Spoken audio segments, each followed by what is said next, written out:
$25 per hour part time job, $45 per hour full time job. जब से आए high paying jobs ही करते जा रहे हैं। एंड मज़े की बात यह है कि अपने फील्ड में हाई पेइंग जॉब्स कर रहे हैं। सो जो भी बंदे मेरे को मैसेजेस भेजते हैं ना, इतने सारे लोग इंस्टाग्राम पे, यूट्यूब पे मैसेजेस आते हैं कि भाई हम लोग किस तरीके से जॉब ले, एक नॉर्मल पार्ट टाइम जॉब ले। तो नॉर्मल तो छोड़ो, अपने फील्ड में कैसे जॉब लेनी है उसके बारे में आज की वीडियो में बात करेंगे। इन्होंने किस तरीके से ये सारी जॉब्स एक्वायर करी, किस तरीके से आप लोग को ये सारी चीज़ों के बारे में नॉलेज लेना है, इसके बारे में बात करेंगे। पूरा वीडियो देखना, आप लोग क्लियर कट आइडिया मिलेगा।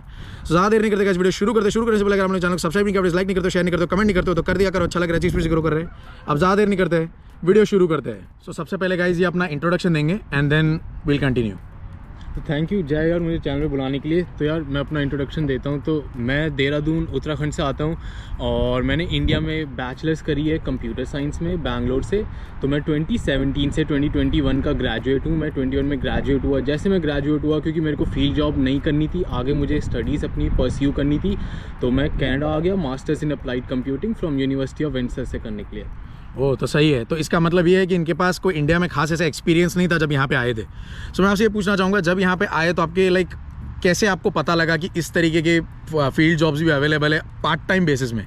ये किसी को पूछा था आपने या कैसे आइडिया लगा था?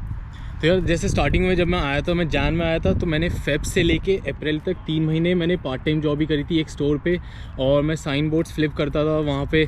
तो वो भी एक अच्छा स्ट्रगल था। तो मैंने ऐसा नहीं है कि स्टार्टिंग में मेरे को आते ही मिल गया था। तो मेरे को पता था कि यहाँ पे फील्ड जॉब्स होती हैं, पार्ट टाइम आपको मिल जाएंगी। तो मैं उसके लिए प्रैक्टिस कर रहा था, और मेरे को जब पता था कि जिस फील्ड में मैंने करनी है उसमें पार्ट टाइम जॉब्स यहाँ पे अच्छी खासी अवेलेबल हैं, तो मैंने उसमें प्रैक्टिस करी और उसको ढूंढा, और मैंने देखा कि यहाँ पे हैं अपॉर्चुनिटीज़, तो मैं अप्लाई करता रहा। कहाँ पर आपने अप्लाई किया पहले? तो यार मैंने ऑनलाइन जाके सर्च करना स्टार्ट किया। तो मेरा राइटिंग में अच्छा खासा बैकग्राउंड था। मैं आर्टिकल्स लिखता था नेट पे, ऑनलाइन प्लेटफॉर्म्स पे। कुछ ऐसा मेरे को पे इंडिया में मिलता नहीं था, बट अपने शौक के लिए मैं लिखा करता था, क्योंकि मेरे को राइटिंग पसंद थी। तो मैंने उसी से रिलेटेड मैंने सर्च किया कि यार राइटिंग मैं करता हूँ, मैं ऑनलाइन पोस्ट करता हूँ, लोग लाइक करते हैं मेरी राइटिंग, तो मैं उसी से मिलता जुलता क्यों ना मैं देखूँ कि मेरे को टेक्निकल राइटिंग या फिर राइटिंग से रिलेटेड कुछ भी अपनी फील्ड में मेरे को मिल जाए। तो मैंने वैसे ही सर्च किया, रिसर्च करी। मुझे गूगल पे जाके पता चला कि एक गूगल का ही एक कंपटीशन होता है, गूगल सीजन ऑफ डॉक्स। तो उसमें वो अपने प्रोजेक्ट्स लिस्ट करते हैं, उसके अंडर वो हर प्रोजेक्ट के लिए ऐसे ही writers all over the world वो उठाते हैं काम। सो आपको इंटरनेट पे ही सर्च करने से ही पता लगा कि इस तरीके के जॉब चल रहे हैं, एंड देन एक बार आपको इसके बारे में आइडिया लगा, प्रोजेक्ट्स एंड ऑल पता लगा। और मजे की बात ये बताऊं गाइज, ये कोई भी फील्ड में आप हो ना, ये कर सकते हो। ज़रूरी नहीं है आप कोडर हो या फिर कोई टेक्निकल बैकग्राउंड से आते हो। एनीवन, इलेक्ट्रिकल हो या फिर मैकेनिकल वाले भी बंदे ये सारी चीज़ों में पार्ट ले सकते हैं। ठीक है, लिंक डिस्क्रिप्शन में है, वहाँ पे जाके आप चेकआउट कर सकते हो किस तरीके के प्रोजेक्ट्स होते हैं और कैसे कैसे आप लोग को करना है। सारी चीज़ें नीचे आइडिया लग जाएगा। बट अभी ये देखो कि उन्होंने अप्लाई कैसे किया एंड कैसे मिला इनको। सो आपने अप्लाई किया, देन फिर किस तरीके का प्रोसीजर था उनका? तो यार स्टार्टिंग में बताता हूँ, गूगल ऐसे ही हर साल ये कंपटीशन ऑर्गेनाइज कराता है। तो ये सिर्फ गूगल का नहीं है, आप नेट पे जाओ, आपको 50 ऐसे कंपटीशन या आपको अपॉर्चुनिटीज़ मिल जाएंगी राइटिंग के ऊपर। तो मेरे एग्जांपल में, मेरे केस में क्या हुआ, गूगल के ऐसे होते हैं, हर साल ये कंपटीशन होता है, वो 10 to 15 प्रोजेक्ट्स लिस्ट करेंगी। अब आपका काम क्या है, आपको डेडलाइंस का नोट रखना है। आप उनकी वेबसाइट पर जाओ, आप प्रोजेक्ट्स देखो, आपको जो इंटरेस्टिंग लग रहा है। तो जैसे आपने बताया कि मैकेनिकल, इलेक्ट्रिकल, जिस फील्ड से आप आ रहे हो, आपको थोड़ी बहुत राइटिंग भी आती है। यार राइटिंग सबको आती है, डॉक्यूमेंट्स बनाते हैं हम अपने, लिखते हैं, असाइनमेंट सब कर लेते हैं राइटिंग। आप जाओ, आपको प्रोजेक्ट उनका पढ़ो, डिस्क्रिप्शन जितने उन्होंने डाले हैं, अगर आपको कोई इंटरेस्टिंग लग रहा है, आपको लगता है कि आप कर सकते हो। बेस्ट थिंग क्या है कि गूगल ये चीज़ ओपन रखता है पूरे वर्ल्ड में हर किसी के लिए। आप चाहे स्टूडेंट हो, आप वर्किंग प्रोफेशनल हो, आपको करना है वो, आप इंटरेस्टेड हो, आप अपना उनको समझाओ। आपको प्रपोजल लिखना होगा और रिज्यूमे देना होता है। तो उसके बाद आप शॉर्ट लिस्ट हो गए और आपको इंटरव्यू कॉल आएगा, और फिर आप, अगर आपका सब कुछ बढ़िया रहा तो आप ऑन बोर्ड जाओगे। तो $25 पर आवर आप लोगों, आपने कितना टाइम किया? मतलब कब से कब तक आप लोग $25 पर आवर काम कर रहे थे यहाँ पे, और कितने घंटे करते थे?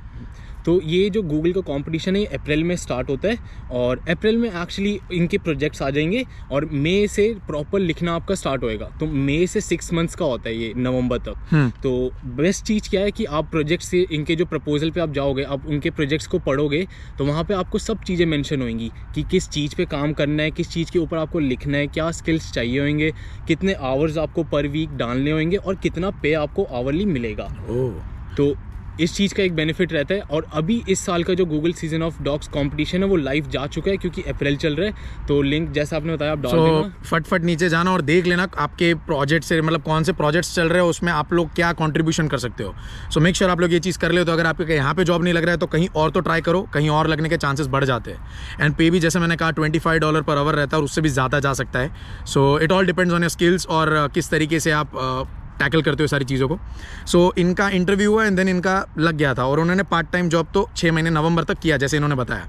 देन फुल टाइम में भी इनका $45 पर आवर का पे लगा है। तो उसका कैसा सीन था, मतलब ये जब आप कर रहे थे तो साथ साथ में पढ़ाई बैलेंस हो जा रही थी, like part time and all ये सब बैलेंस हो रहा था? तो बेस्ट चीज़ क्या है कि ये जो गूगल का मैं बता रहा हूँ कंपटीशन राइटिंग का, ये अगर आप ना भी लोग कोई और अगर आप फील्ड जॉब ढूंढ लेते हो तो बेस्ट चीज़ क्या रहती है कि ये मोस्टली रिमोट्स होंगी। तो मेरी भी जो थी, मेरे को 15 आवर्स देना था पर वीक और ये रिमोट जॉब थी। तो मुझे घर से काम करना होता था और मेरे कॉलेज में भी हमें वीकली 1 या 2 लेक्चर्स ही होते हैं। तो मेरे को अच्छा खासा टाइम मिल गया था अपना फुल टाइम के लिए, मेरे को फोकस करने के लिए।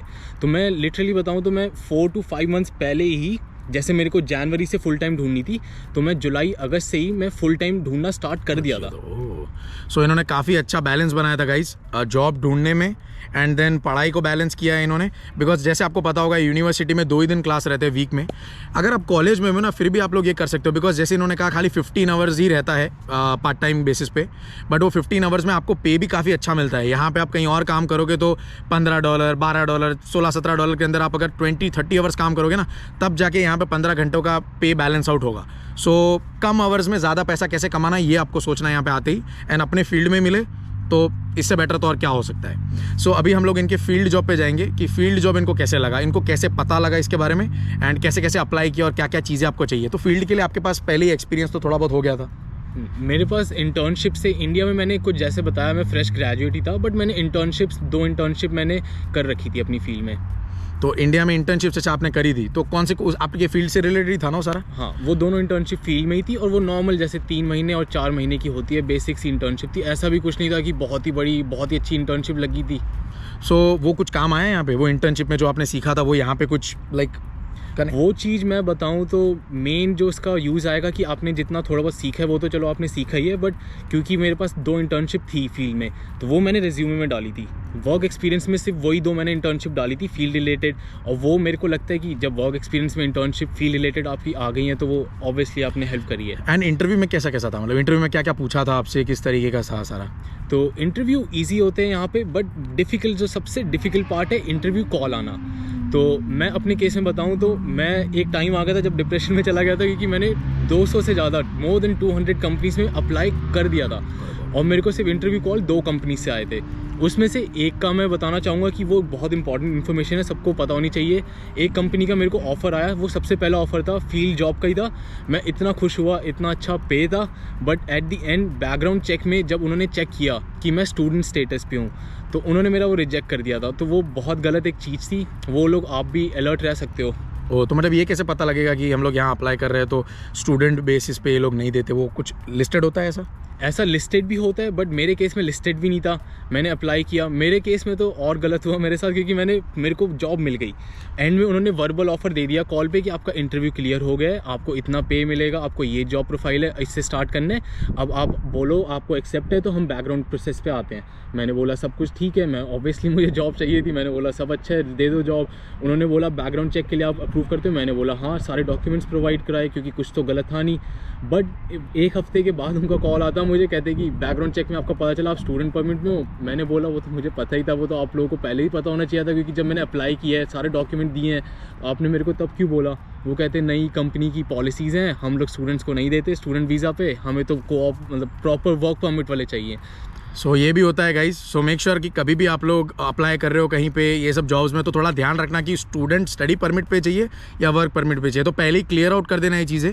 सो बाद में आगे जाके एकदम एंड मोमेंट पे पता ना लगे कि अरे यार ये हो गया, फिर आपको फिर से चालू करना पड़ेगा सब कुछ।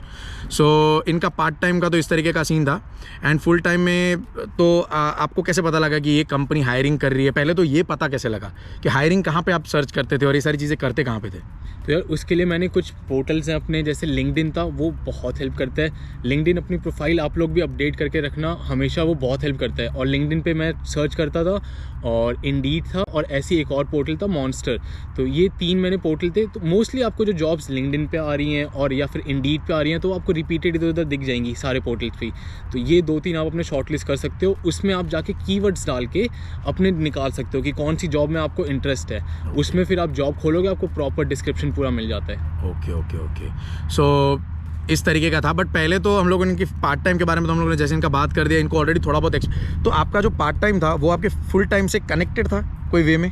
तो एक काइंड ऑफ वे में था वो कनेक्टेड। तो मेरा जिस प्रोजेक्ट, मैंने जैसे बताया गूगल के प्रोजेक्ट्स होते हैं, आप जाके अपने इंटरेस्ट के हिसाब से आप बताओगे कि किस में आपको इंटरेस्ट है और अप्लाई करोगे। मैंने जिस कंपनी में जिस प्रोजेक्ट पे अप्लाई किया था, तो वो डेटा साइंस रिलेटेड था। और जैसे कि मेरी full time job data science में थी, मेरे मेरे प्रीवियस एक्सपीरियंस इंडिया में इंटर्नशिप के AI, मशीन लर्निंग और डेटा साइंस में ही थे, और वही मेरा एरिया ऑफ इंटरेस्ट था। तो मैं बहुत खुश हुआ था जब मेरे को टेक्निकल राइटिंग वाली मेरे को डेटा साइंस प्रोजेक्ट पे मिली। और वो चीज़ मेरी आगे जाके वो चीज़ मैंने प्रोजेक्ट्स में डाली थी अपने, और वो चीज़ मेरे मैनेजर ने मुझसे पूछी भी थी इंटरव्यू में। और मेरे को लगता है जब उसने पूछी, उसने वो हाईलाइट करी, तो वो उसने देखी, वो चीज़ इंपॉर्टेंट थी। बेसिकली गाइस सारा कुछ कनेक्ट होता हुआ आ रहा है। मतलब आप जब इंडिया में हो तब से आप कौन से स्किल्स एक्वायर करते हो, जब यहाँ पे आते हो क्या करते हो, एंड जैसे धीरे धीरे जैसे जा रहा है ना, इन्होंने जो कनेक्ट किया है, ये पूरा कनेक्शन वैसे बैठ रहा है। सो मेक श्योर जब भी आप लोग यहाँ पे आते हो उससे पहले एक विजन हो आपका क्लियर कि आपको जाना किस में है, एंड उससे रिलेटेड, ऐसा नहीं है कि क्लियर पता होगा सबको, बट उससे रिलेटेड थोड़ा थोड़ा आइडिया भी होगा ना, तो कहीं ना कहीं कनेक्ट करते चले जाओगे। इनसे यही चीज़ पता लग रही है। एंड देन इनको लाइक कितने इंटरव्यूज़ थे आपको, लाइक ये $45 पर आवर वाले जॉब में कितने इंटरव्यूज़ देने पड़े थे लाइक एक्वायर करने के लिए? तो जैसे मैंने बताया, मैंने 200 से ज़्यादा एप्लीकेशन डाली, और मेरे को सिर्फ 2 इंटरव्यू कॉल्स आए।